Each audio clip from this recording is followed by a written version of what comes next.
अब आते हैं प्रतिशत का क्वेश्चन पर। अब प्रतिशत में दशमलव प्रतिशत अगर रहे तो उसका वैल्यू 1 होता है, इसको हम देखा कर देंगे। अब काम करते हैं, 8 8 16, 16 मतलब 1 और 6 जोड़ेंगे तो 7 का मतलब गुना 8 और 1 9 तो 2 होगा, माइनस 5 10 15, 15 मतलब 1 5 जोड़ेंगे तो 6 का मतलब गुना 1 और 6 7, 7 और 4 11, 11 में 1 और 1 जोड़ेंगे तो 2 बराबर क्वेश्चन मार्क का मतलब गुना, तो यहाँ 2 देगा। अब यहाँ 7 क्वेश्चन मार्क डिजिटल, यहाँ क्वेश्चन मार्क बराबर 2/2, काटना नहीं है क्योंकि डिजिटल सम किया हुआ है, काटना नहीं। अब इसको 1 बनाना है तो इसको 5 से गुना तो हो जाएगा 2 5 10, तो कितना बन गया 1, तो ऊपर भी 5 से गुना तो क्वेश्चन मार्क केवल 2 5 10, 1 और 0 को जोड़ेंगे तो 1, तो इसका डिजिटल सम कितना दे दिया 1। आप चेक करते हैं, यहाँ जिसका 1 देगा वही आंसर होगा। 9 मतलब 0, 6 और 5 11, 11 मतलब 1 और 1 2, इसके साथ बराबर नहीं है मतलब ये आंसर नहीं होगा। 9 9 क्या हो गया 0, यहाँ क्या दिया 6 जो इसके साथ बराबर नहीं है मतलब ये आंसर नहीं होगा। 1 और 4 को जोड़ेंगे 5 जो इसके साथ बराबर नहीं है, ये आंसर नहीं होगा। 8 और 1 9 मतलब 0, तो बचा कितना 1 जो इसके साथ बराबर है, तो क्लियर है कि इसका आंसर डी होगा। अब आते हैं नेक्स्ट प्रतिशत का क्वेश्चन पर। तो प्रतिशत मतलब 1। अब 1 और 2 3 का मतलब गुना 5 और 3 8 प्लस 6 14, 14 में 1 और 4 को जोड़ेंगे तो 5, 5 और 2 7 गुना 2 और 5 7 बराबर यहाँ देगा 5 का मतलब गुना क्वेश्चन मार्क। अब यहाँ से 8 किया 5 गुना क्वेश्चन मार्क, 2 और 4 6, 4 और 9 13, 13 में 1 और 3 जोड़ेंगे तो 4, 5 गुना क्वेश्चन मार्क को जोड़ेंगे तो 10, 10 में 1 और 0 को जोड़ेंगे तो 1 बराबर 5 गुना क्वेश्चन मार्क, मतलब क्वेश्चन मार्क बराबर 1/5। अब यहाँ पर 5 को 1 गुनाने के लिए 2 से गुना, 2 से गुना ऊपर नहीं चलेगा, 5 गुना 10, 10 मतलब 1 + 0 1 हो गया। आप क्वेश्चन मार्क बराबर कितना दिया 2, डिजिटल सम 2, तो जिसका आएगा 2 वही आंसर। 9 मतलब 0, 2 और 5 मतलब 7, तो ये आंसर नहीं होगा। 5 5 10, 10 मतलब 1 + 0 1, 1 और 8 9, 9 हो गया, इसका मतलब 0 हो गया।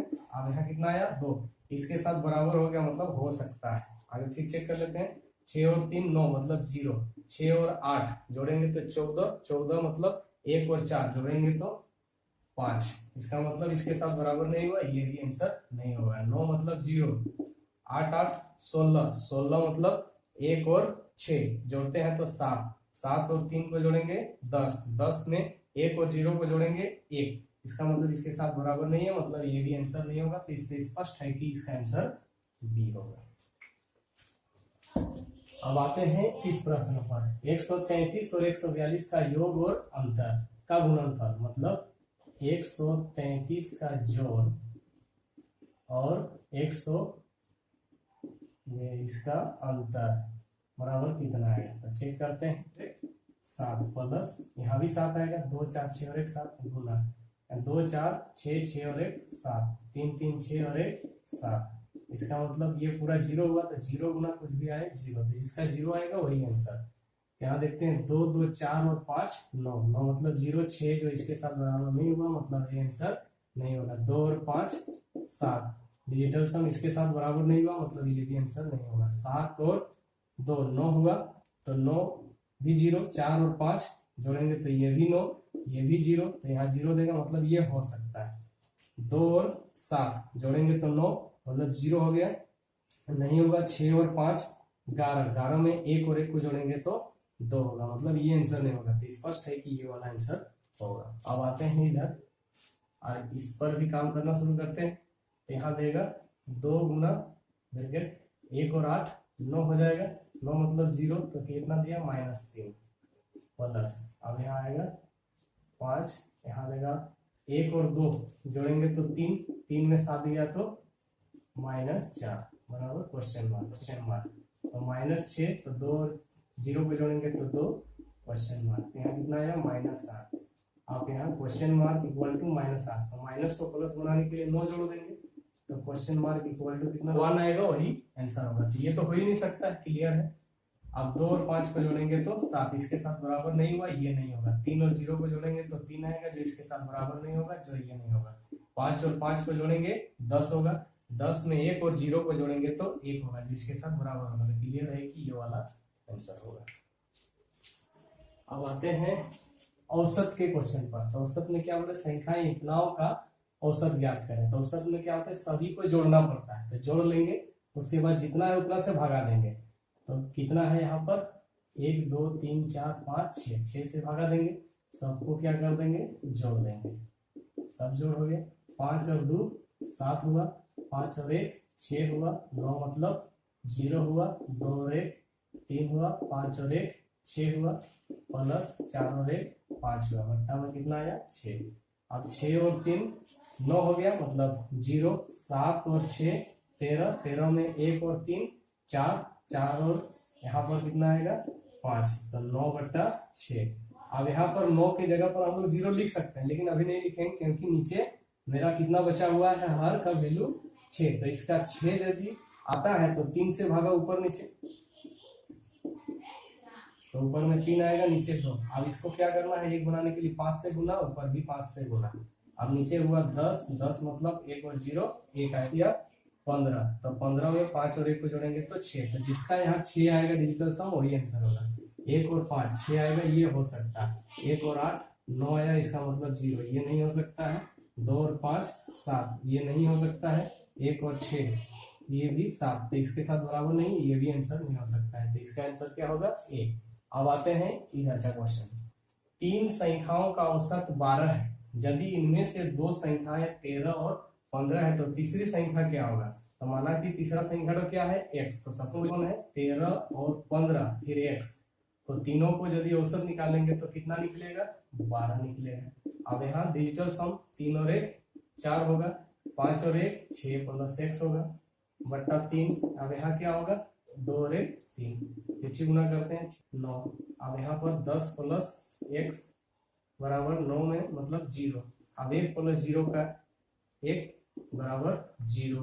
अब x बराबर -1, इसको प्लस बनाने के लिए 9 से जोड़ देंगे तो x बराबर कितना देगा 8। तो यहाँ पर जो 8 देगा वही आंसर होगा। तो 6 मतलब 8 नहीं है, ये हो सकता है 6 और 1 7, तो ये नहीं होगा। 2 और 0 2, तो इसके साथ बराबर नहीं है, ये भी नहीं होगा। तो क्लियर है कि इसका आंसर 8 है इस प्रश्न पर। 5 के प्रथम 4 गुणजों का औसत क्या होगा। तो 5 के प्रथम 4 गुणज मतलब 5 1 5, 5 दूना 10, 5 तिया 15, 5 चौके 20, 4 को पढ़ा लिखना था। उसका गुणजों का औसत क्या होगा, 1 2 3 4। तो 4 से भगा देना पड़ेगा। अब ऊपर में देखते हैं, तो ये तो 5 ही रहेगा, ये 1 बन जाएगा डिजिटल सम, ये 6 बन जाएगा डिजिटल सम, ये 2 बन जाएगा डिजिटल सम। अब यहाँ आएगा 4, यहाँ 6 2 8, 8 और 1 9, मतलब 0 हो गया। तो बचा कितना 5/4। अब इसको 1 बनाना होगा, तो 1 बनाने के लिए इसको 7 से, तो ये बन जाएगा 7 चौके 28, 28 मतलब 2 8 10, 10 मतलब 1 0 को जोड़ेंगे तो 1, मतलब ऊपर भी 7 से गुना। तो 7 5 6 35, तो 35 का कितना देगा 3 और 5 8। तो डिजिटल सम मेरा 8, तो जिसका 8 आएगा वही मेरा आंसर होगा। 1 और 2 3, 3 और 5 8, तो इसका डिजिटल सम 8, मतलब ये हो सकता है। आगे चलते हैं, 1 और 5 6 नहीं होगा क्योंकि इसके बाद बराबर नहीं है। 9 मतलब 0, तो इसका मतलब 5 आएगा, ये भी आंसर नहीं होगा। तो दशमलव अनदेखना करना पड़ता है। 8 और 5 को जोड़ेंगे तो 13, 13 में 1 और 3 को जोड़ेंगे तो 4, जो इसके साथ बराबर नहीं है, मतलब ये भी नहीं होगा। तो क्लियर है कि इसका आंसर ए होगा। अब आते हैं इधर 1 2, सब में क्या लगेगा प्लस, और 1 2 3 4 5, तो 5 से भागा होगा तो जोड़ते हैं। तो 4 और 5 तो 9 हो जाएगा, 1 और 2 3 प्लस x, और नीचे कितना है 5, बराबर कितना होगा 3, औसत 3 दिया है। अब 3 प्लस 1 तो 5 दिया 15, तो 15 में 1 और 5 को जोड़ेंगे तो 6 हो जाएगा। तो x बराबर 6 - 3, तो x बराबर कितना देगा 3। तो डिजिटल सम 3 दिया। अब यहाँ जिसका 3 होगा वही आंसर होगा। तो ये तो क्लियर है कि पहले ही दिख रहा है, फिर भी चेक कर लेंगे। 2 और 5 7, इसके साथ बराबर नहीं है, मतलब नहीं होगा। 1 और 4 5, इसके साथ बराबर नहीं है, मतलब नहीं होगा। 2 इसके साथ बराबर नहीं है, मतलब नहीं होगा। तो क्लियर है कि इसका आंसर ए होगा।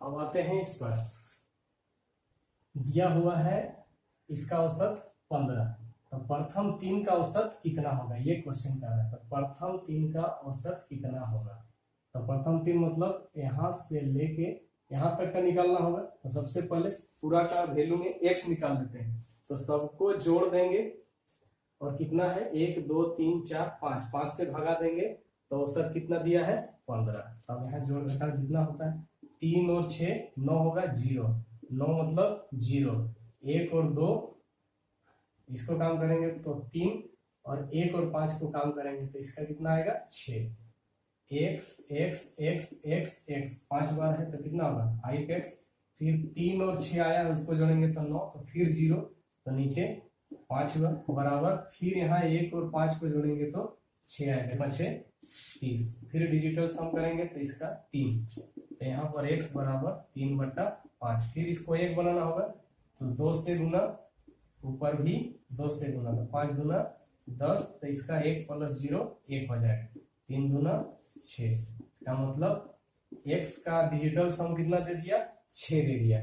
अब तो यानी हमको निकालना कितना है प्रथम 3 का औसत, तो आप फिर से औसत निकालने जाएंगे तो इन तीनों में, इन तीनों में जाके x का मान को पुट करते हैं, तो x का मान यदि पुट कर देंगे तो कैसा दिखेगा, x का वैल्यू यहाँ पर 3, तो यहाँ पर पुट करेंगे तो 6, यहाँ भी कितना होगा 6, यहाँ भी पुट करेंगे तो 6, तो 6 + 3 9 होगा मतलब 0, यहाँ 6 6 12 हो जाएगा, 12 का मतलब 1 और 2 तो जोड़ेंगे तो कितना आएगा 3, फिर यहाँ पर ये तो 9 है तो वह 0 हो जाएगा, तो वैसे कितना 6 पूरा का बट्टा 3, तो इसको काटना नहीं है, नीचे 3 है, डिजिटल सम 3 है, तो इसका नियम क्या बताया गया है 3 से भागा, तो ऊपर नीचे 3 से भागा, तो इसको भी 3 से भागा, नीचे वाला को भी 3 से भागा, तो ऊपर में कितना हो जाएगा 3, नीचे 1 हो गया।